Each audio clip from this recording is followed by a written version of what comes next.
Welcome to the fish room, everyone, and today we're going to talk a little bit about breeding Bristlenose plecos. So here we have a very simple setup. We're in the fish room. This is one of my bottom tanks and I heat the room. So it's a little bit cooler. This tank goes anywhere from 76 to 78 degrees. Keep the room around 80 degrees, but the top tanks will be a little bit warmer and the bottom will be a little bit cooler. And in here I'm breeding some guppies. Currently they're just growing out. If you add some more hiding places or you start minimizing the males and females, they'll start breeding more and eating less of their babies. But there you see some of the red guppies. And down here we have some nice babies of the plecos. I only have one pair in here breeding, and they're throwing some albinos, some commons, even some reds and red marbles. So you can see those guys right there. We have a little red calico, or like a super red, and then the one right in front of them.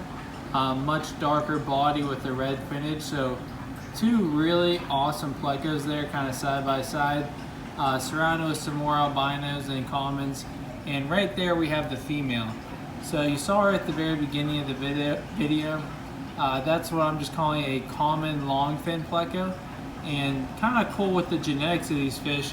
I've been breeding plecos now for around 3 years and focusing on the ancestral plecos and the super reds.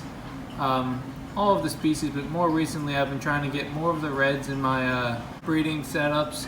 And all I'm doing for these guys, and as you see all that dirt on the bottom of the tank, that's kind of just mulch. So the fish eat the algae wafers that I feed them. I feed them every day, morning and night. They get the algae wafers, and it's very important to have a good food source in there for the parents to breed, and more importantly for the babies. Once they are laid and they hatch and they leave their caves, they have a constant food source or an immediate food source. So the driftwood's definitely beneficial. Everyone's going to preach to have driftwood in your tanks with your plecos, and I won't deny that it does help, but it's not mandatory. I've done tanks without it. I do think it's important to have some of that mulch on the bottom, where it's going to be broken down fish waste and extra fish food, and also hiding places for the babies. And right now I'm just using a sponge filter. I really like to use those. Keeps the tank stable. You don't get any ammonia. It just kind of filters the tank and keeps it cycled. And as for a breeding cave, I like to use a flower pot. So right here, flower pot just turned upside down. You drill a little hole in the side. That's going to be a place for the male to kind of camp out, wait for the female to be ready to breed, and kind of draw her in there to lay her eggs. And that's where he's going to fan the eggs for 3-4 days, maybe even a week or so, till the babies all hatch and they're swimming around, they start leaving the cave. But here's a really simple setup on how to breed Bristlenose plecos. Just a sponge filter, water around 76 to 78 degrees, whether the room is heated or you have a heater, and a breeding cave. And I also like to use some of this acrylic yarn here. Gives a lot more places for bacteria to grow and for the babies to kind of feed off of, and also gives places for the parents to hide whenever they start to breed and they want to get away from each other, or kind of helps the male corner the female underneath that mat there and eventually draw her into the cave. To talk a little bit more about the genetics of these plecos, or at least in my experience, and you can do this with any type of fish, but especially with the plecos, when they breed you're going to get certain strains. Some grade variations in the reds and things like that in the finnage, but typically you're going to get a standard fin or a long fin.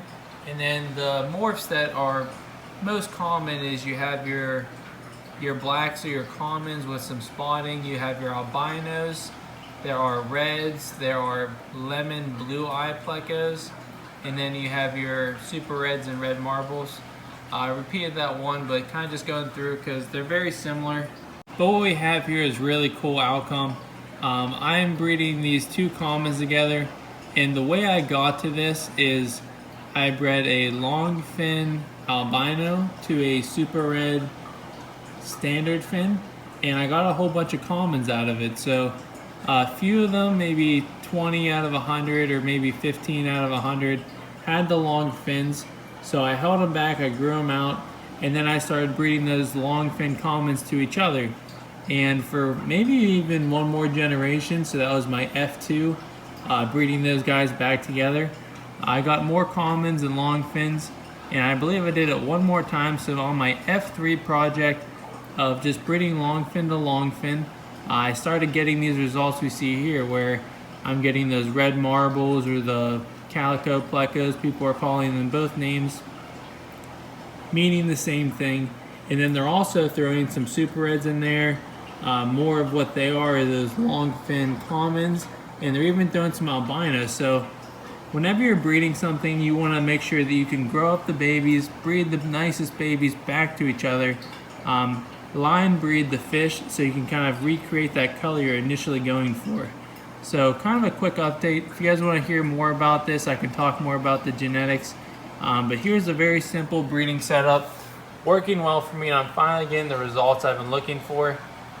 Thank y'all for watching. If you haven't already, subscribe below. Subscribe, like the video, ask questions in the comments, and I definitely will get back to you guys, and maybe I can do a follow-up video.